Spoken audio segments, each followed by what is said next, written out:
Good morning.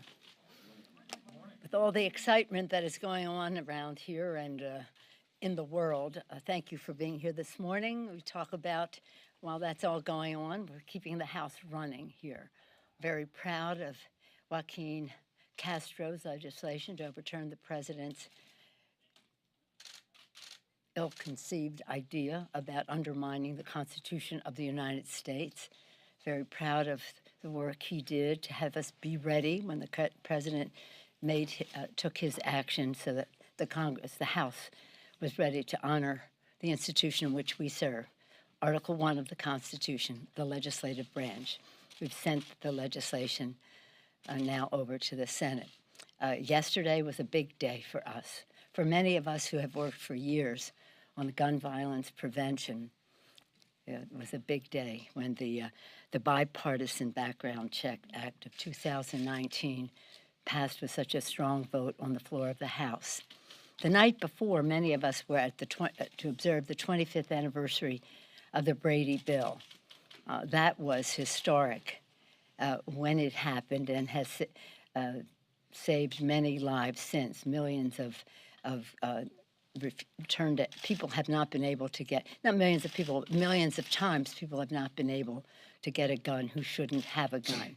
But now we had to expand it to include online sales and gun show sales as well, which happened yesterday. Just anecdotally, I was especially happy because of all of Mike Thompson worked for such a long time, the chair of our Gun Violence Prevention Task Force. It's a bipartisan bill with Congressman King of New York. To have Congresswoman McBath tell the story, her story of her son losing his life, it was policy and personal. I just anecdotally tell the story of when we passed the bill before, the Brady Bill. I was a relatively new member of Congress. Chuck Schumer, now the leader in the Senate, was our champion. He led the way, and he was fearless. But some of us had just the grassroots, the retail, member-to-member context, and the first time we did not succeed to pass the rule. So some of us went over to see Mr. Brady, a person from your profession, really such a talented man who, as you know, was shot at the same time President Reagan sadly was. And he and Sarah have been such an inspiration. She, the guardian angel of it all for so many years, even after his passing. But anyway, that day we went over, some of us, and we were so in awe of Jim Brady. And so we went over, and after we had lost the vote, and said, we are here for two reasons: to whip the rule and to pay our respects to you. To which he said, without a second, said, well, at least you accomplished one of those things. Anyway, they were relentless. They made a difference. The beat goes on as we continue. At the same time, we're following through with what we promised in the campaign for the people. One, to lower the cost of health care by lowering the cost of prescription drugs and to preserve the pre-existing condition benefit. The Energy and Commerce Committee has already had a hearing on the prescription drug cost. The Ways and Means will do so very shortly. They have also in the committee had hearings on Affordable Care Act and protecting the pre-existing condition. Lower health care costs, bigger paychecks by building the infrastructure of America in a green, modern way. And in that regard, the one committee, the Infrastructure and Transportation Committee, has had their hearing with governors and others, mayors, to build the record as we go forward for legislation. Yesterday, in the Education and Workforce Committee, they already marked up a bill for school construction, which will be part of the infrastructure legislation. Build infrastructure, bigger paychecks. Part of the bigger paychecks is the equal pay for equal work legislation, which was marked up in committee yesterday, too. So of the three things, lower health care costs, bigger paychecks. The third, H.R. 1, cleaner government. That bill is marked up. It will come to the floor perhaps next week. We're very excited about it because it reduces the role of big, dark, special interest money in politics, and it also strives to reduce the voter suppression that is so prevalent in our country. We were pleased to reestablish the Elections Task Subcommittee and the House Administration Committee headed by Marcia Fudge. She had their first hearing out of Washington in Brownsville, Texas, a couple of weeks ago. Very well attended, very important. Part of H.R. 1, though, is also to reassert and repass the H.R. 4, which is the Voting Rights Act, headed by Terry Sewell of Alabama. We introduced it this week in preparation for the visit to Selma this weekend, the first weekend in March, as you know. So those are the three. In addition to that, we said we're going to pass gun violence prevention. We did yesterday in the House, and now it goes on. We have another bill on the floor today to expand on that in terms of a timetable. We said we're going to do the Equality Act, and we'll be marking that. We'll be announcing that in about 10 days, 2 weeks perhaps. We're going to do Dreamers and TPS in the same time frame, and as I said, it will continue with the equal pay for equal work. So we are, again, there are a lot of high-profile events going on around here, but our work to support the financial being of America's working families goes on. The president is returning from Vietnam from his meeting with Kim Jong-un. I guess it took 2 meetings for him to realize that Kim Jong-un is not on the level. He was a big winner, Kim Jong-un, in getting to sit face-to-face with the most powerful person in the world, the President of the United States. And really, it's good that the President did not give him anything for the little that he was proposing. As you probably know, he said he would shut down one of his, well, he said he was going to, the Yongbyon. That Yongbyon has been a subject for a long time. He would shut that down, but what we want is denuclearization. They didn't agree to it in the first meeting. They didn't agree to it in the second meeting. And as you know, they wanted lifting sanctions without the denuclearization. I'm glad that the president walked away from that. Diplomacy is important. We always support it.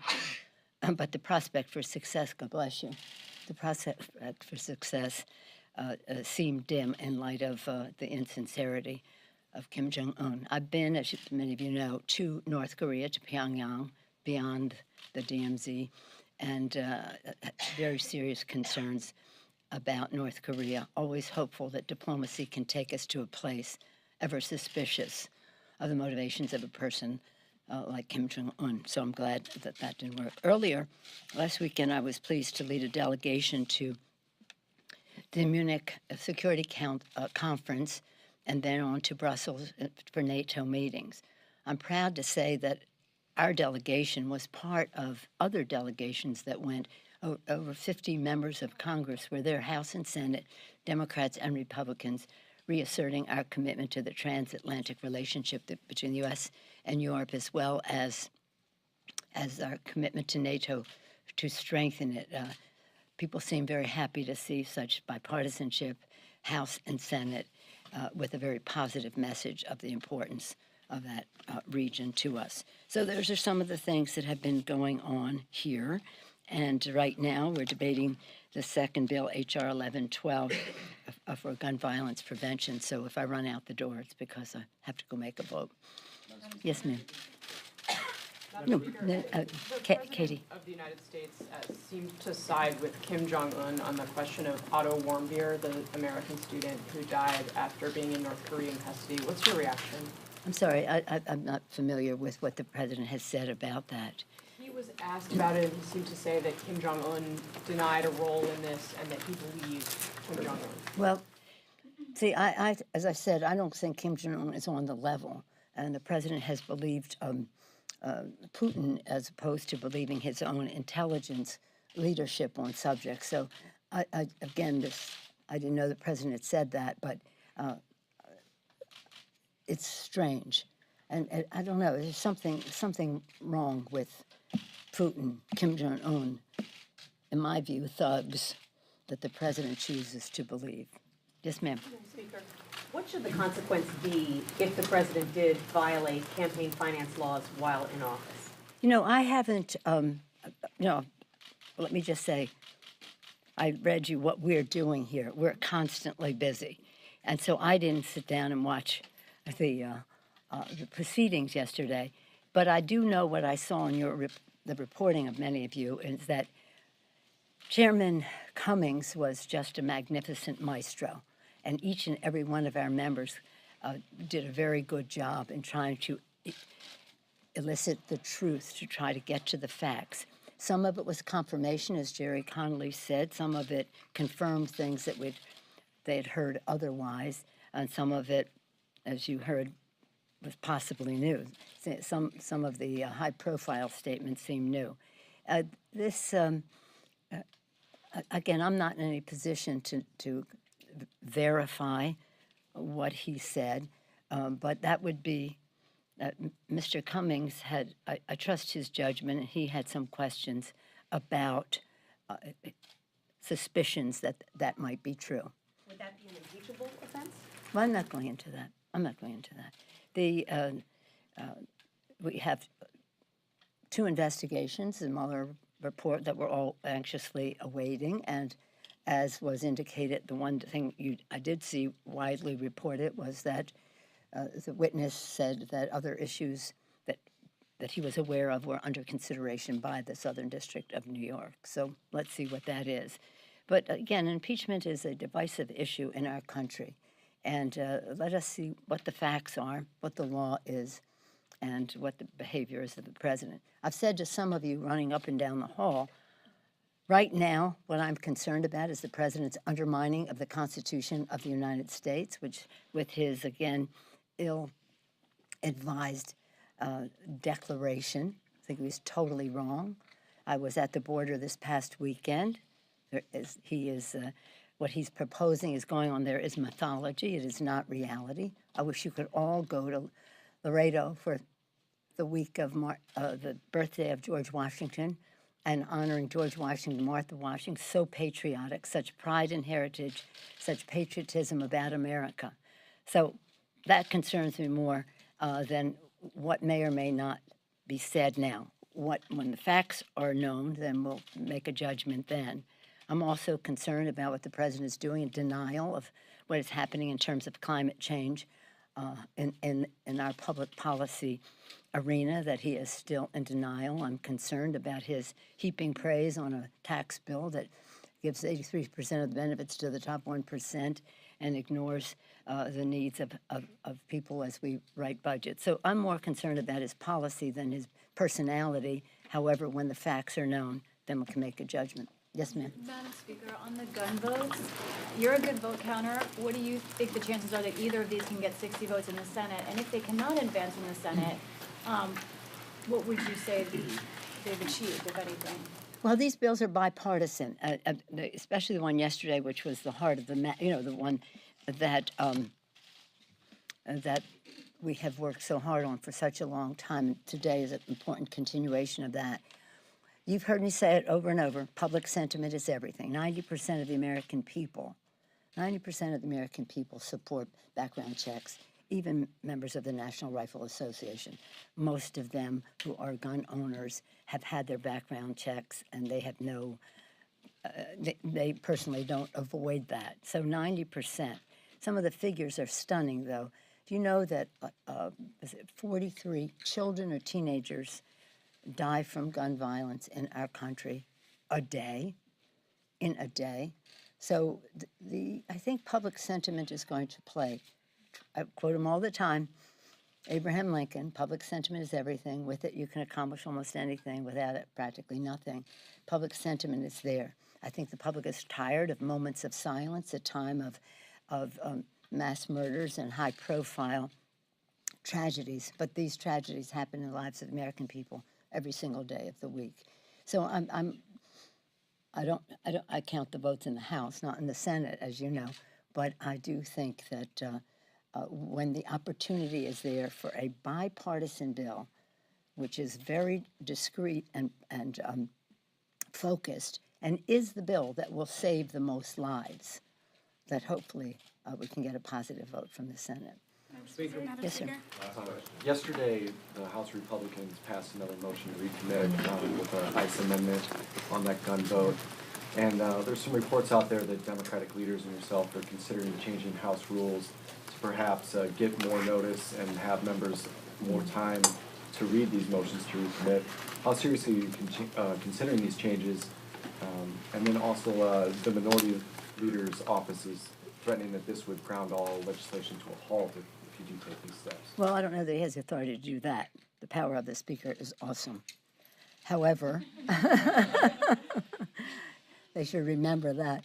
However, I'm a big believer in respecting the whole House and the rights of the minority to have their say. I do put me in a different category. I think you should just vote against all motions to recommit. It's a procedural vote. It's a gotcha on the part of the opposition. Let's make life easy. Just vote against them. Should there be some review of everything that we do? We have now a modernization, select committee on modernization from our side, chaired from our side, yes, by Derek Kilmer of Washington State, and they are going to be having open hearings on issues of concern to, well, let me make their announcement about their agenda. But I think that's an appropriate place for some of that discussion to take place. In the meantime, vote no. Madam Speaker, to that end on that question about the... I thought it was the Mr. last John's question. Chad, does Well- Chad have special? No, well, the power of Chad is awesome. Do you agree, or is that a one-man show? If you indulge me, just to follow up on John's question here. Maybe so, maybe not. The idea, though, that some of these roll call votes on MTRs are good votes for your members to show voting against leadership if they're from swing districts, if they're freshmen. That was certainly the case in '07. Is that not a good vote for some of them to take? No, vote no. How so? How so? Explain. Vote no. Just vote no, because the fact is, a vote yes is to give leverage to the other side, to surrender the leverage on the floor of the House. So again, we have, our members are so fabulous and they're so great. Weren't they wonderful in the hearing yesterday, and now they're behind closed doors in intelligence. If it weren't for you, as ex officio, I'd love to just be in that room and hear what's going on, but I unfortunately don't have time for that. No, my view is that they should vote no on it. There are plenty other times when they can vote no, express their, shall we say, opposition to the leadership on the form of a bill, to vote against a bill. But in terms of the order of the House, it's a procedural vote. I suggest a no vote. Should there be some discussion of any of what we do here, we now have established a modernization select committee on modernization of Congress, and happily, the minority leader has appointed people to it. We're still waiting for his appointments to the select committee on climate. Okay, thank you all very much. Thank you.